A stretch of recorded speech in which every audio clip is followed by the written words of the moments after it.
This will save you years of struggles. You might think that you've got a million superpowers, and you probably do. Of course, your passion is one thing, but you also want to know what you're great at. You've got this superpower and people are looking for it, and you can add value. Just following what you're passionate about does not make any sense if it's not improve anybody else's life. If you don't have the resources, you need to be resourceful, because it's very important to not waste money down the drain. Because you want to try and see if your superpower can fix somebody else's problem. Let's throw spaghetti on the wall and see what sticks. It doesn't work like that. Why should I come to you, give money to you, when the market is so full of options for me? What's gonna make you stand out and be unique in your own niche? Why even bother creating content, offers, and products if you're not even sure people will come to you because the market is already too saturated? Let me tell you a secret. The market is never saturated. It's more like a mindset block than an actual problem. Can you imagine if the new pizza place opens around your corner where you live? What do you think? Oh no, not another one of those. Or you excited about trying pizza again, but made by somebody else. But of course, everybody loves pizza, and that's why it's a good idea to try and open a pizza place. So in this video, I want to tell you the 3 main steps you should take if you want to become unique in a marketplace. Step 1 is how to find the superpower, meaning the skill set, unique skill set that you didn't know you have. Second is how to find out if this skill set can add value to somebody, meaning if it's got a market. And the third step is to validate if your idea actually has leg and has got a potential to be monetized. This video is for you if you are trying to find a way to monetize your knowledge and you heard somewhere that you need to follow your passion to achieve success. I think it's one of the worst suggestions we get nowadays online, because how do you go about it? For this reason, we wanted to do a video where we give you the steps that you need to go through to make sure that not just use your passion, but your purpose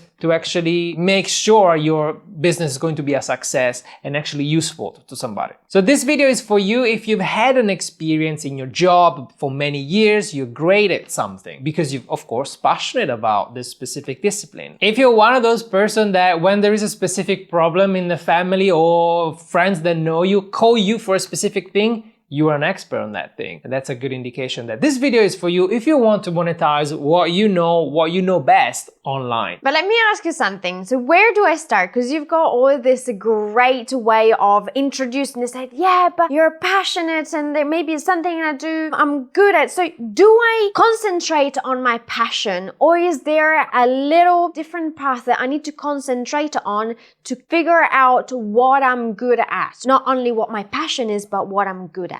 Take you for example. You started your ballet career because you were passionate about dancing and about ballet. But that's not enough, because you follow your passion and you got hired by a company to dance for them, which is fine. But you, I'm sure, I have superpowers. And then I call them superpowers because you never had a great, like the perfect ballet body. You were never the one that could do like 5,000 fouettes, or how do you call them? But you were great at something else without even knowing. The first thing I suggest you to do is to have a list of all of the things that make you stand out from the others. In your case, from the other dancers, what were you great at? You might think that you've got a million superpowers, and you probably do, but there is one specific that you absolutely adore, and that maybe has helped you the most in your career and is the one that has given you more motivation also to keep on going. And there was the one thing that people would come and ask you, oh, but I've got this problem. Especially in the ballet world, we had, for example, many injuries.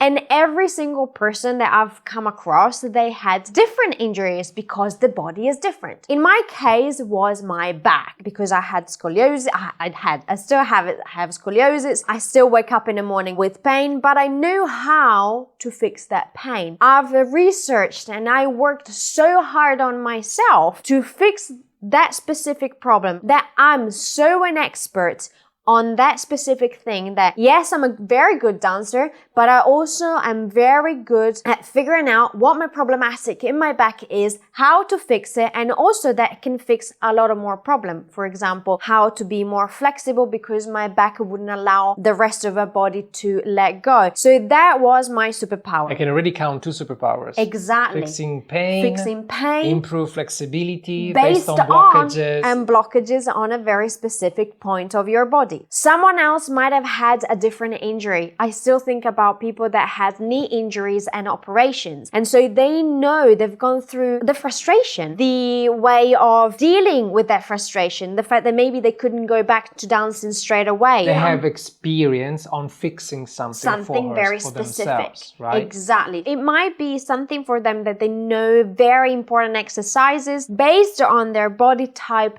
that can help others to fix that specific problem as well. Isn't it interesting how a dancer or someone... How your passion can let you discover your purpose as well? Because if you're passionate about helping others with your superpowers, that's when things start getting interesting. So I want you to really ask all of your friends or your colleagues, whoever knows you best, to tell you your superpowers. Like, ask them, how have I helped you in the past? What do you think I am good at compared to anybody else you know? And they'll start pointing out things that you probably take for granted and you probably think that anybody can do. But that's far from the truth. And that is the list of your superpowers. Of course, your passion is one thing, but you also want to know what you're great at, because now we're going to the next step on how to actually find if there is a market for what you're passionate about, but mainly for what you're great at. So let's say that I have found my superpower. I'm so good at something very specific, and now what? What do I do? Do I just show how cool I am to people? What is the process that you would say after this? The thing is, nobody likes a know-it-all. If you go and just show what you do, yeah, some people might be interested, but the main thing you want to discover is how you can add value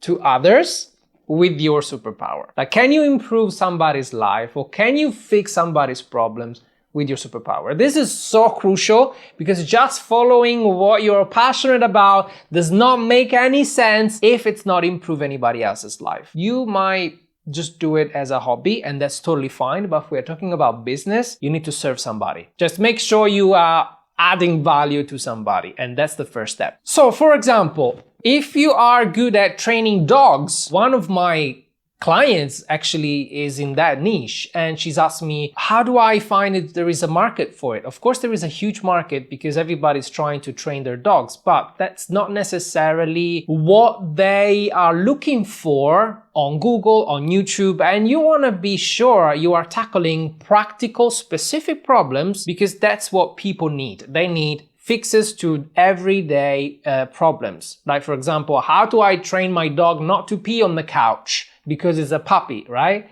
And we've had an experience with a cat. I wish there was a trainer to fix that. But I'm sure there is, but we're not we're not searching for the right thing. We just give up on cats. We just go, yeah, you do whatever. They're not trainable. No. Actually, they trained us. They trained us. But for example, if you are in the niche of dog training because you're great at, you're passionate about it, you're great at training dogs, now you want to look into, okay, in which sub-niche of dog training can I add the most value? For example, I can train dogs for the police, which is completely different niche than training dogs for behave well in a household, or maybe training support dogs for people with specific problematics. You can branch off in so many different ways, and when you start going down the rabbit hole of one specific sub-niche, you'll find that the interest from YouTube and Google will go through the roof because it's very specific to your own superpower. Is there something very specific that I can do? For example, if I want to find out if what I'm searching is searchable, or if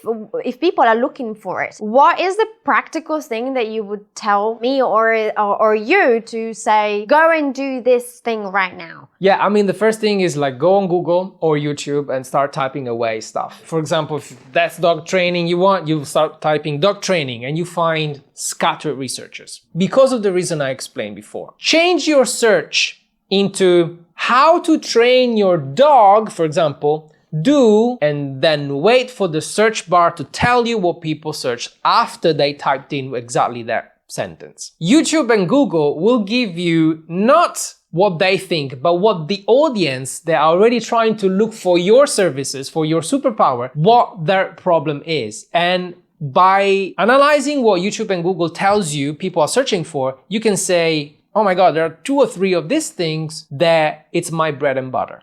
I can tell them exactly how to fix it because I've been struggling all my life and I know how to fix it. That's when you found your sub niche and you know there is interest. Because after you found a couple of videos, then you find more and more articles, maybe you find books about it, you can read the reviews, you see what people talk about. Spend some time doing some research because this will save you years of struggles. Like we've spent, this stuff we figured it out in 7 years. 7 years and we're still researching. Still researching. It's very cool whenever you find yourself on Google that you type something and the impression that it gives you is, oh, it's reading in my mind. It already knows what I'm looking for. And I think that's what you want whenever you are creating content, whenever you are doing something for your audience, that you've got this superpower and people are looking for it and you can add value. It's almost like you're reading into this person's mind to help them out. And you go,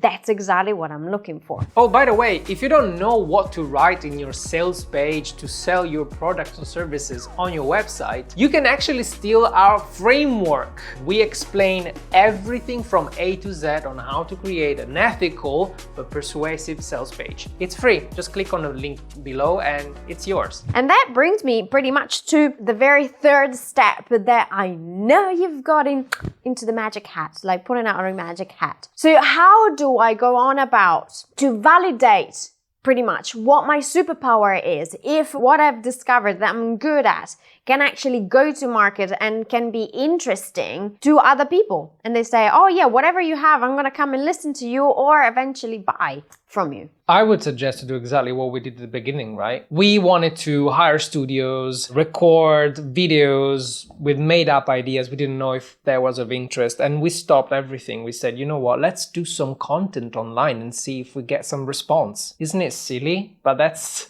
the best way to test an idea. Try and do your research first, and then once you found your sub niche, not the dog training superficial high level niche, but the how do I stop my dog from peeing on the couch, if that's your sub niche, start making videos about it, like even bite-sized videos on TikTok or Instagram, it doesn't matter. Chihuahua videos. Chihuahua videos that are actually giving out value to people, because you want to try and see if your superpower can fix somebody else's problem. And just by creating bite-sized pieces of content, you'll gain some kind of response. It will take a while, but at least you will understand what people respond to. For example, we started by creating videos for your younger self. You thought, wouldn't it be great to have a ballerina on my fingertips, having all of the questions that I had when I was younger? So you started creating videos to help that. But then you realized after a while that you were attracting adult dancers. And you said, isn't it fantastic? I am giving the gift of ballet to adult people that couldn't access it when they were young. So we doubled down on that content. And we created product on that content, but not before knowing that we were serving a specific audience. And especially an audience that gives you joy serving, because that is a very important part. You need to be passionate about, and that becomes your purpose. But if you follow the steps, that's the natural way you'll fall into your purpose and be passionate about it and validating it using social media, which is free and it's fantastic. And that's a good thing, because it's very important to not waste money down the drain. There is that saying, if you don't have the resources, you need to be resourceful. We didn't have cameras and lights and expensive things. We didn't have the money to hire a studio. We didn't have the money to hire the equipment. So we said, what is the best way to do it? Push the couch on the side, grab the windowsill or a chair for the bar, and let's create something and see how it goes. Same can go for a dog training. Show me how you can do it at home with the resources that you've got, with the pillows, with the chairs, and show me how you can train your dog by jumping on and off the couch in a very simple way, because everything starts from small and then you can create something bigger when you have the resources, but never the other way around. Because otherwise, I never agree with having the resources, chucking them down the drain and not really understanding why they went wrong or what was missing or what not. Because when you don't have the resources, you actually create content that is specific, but not only content, you select the things that you need to do based on a very specific idea, on very specific researches that you do. It's not just, let's throw spaghetti on the wall and see what sticks. It doesn't work like that. I prefer really knowing what I'm cooking with the pasta. Or if you're doing it for free, so at least you don't waste spaghetti. You don't waste spaghetti. Too much spaghetti. Never waste spaghetti. Let's say you are ready to post on social media. I don't want you to start doing it without knowing the best way to do it profitably. If you want to know the method we found to create social media content for free that was also bringing money in, well, this is the video you should watch right now, because we explain why posting on social media is not marketing and how to do it properly. Selling products to people if you're not sure. Making mistakes, no. Why even bother creating content, products and offers if you are not sure? I can do it. This video is for you if you have... you have... Is actually... I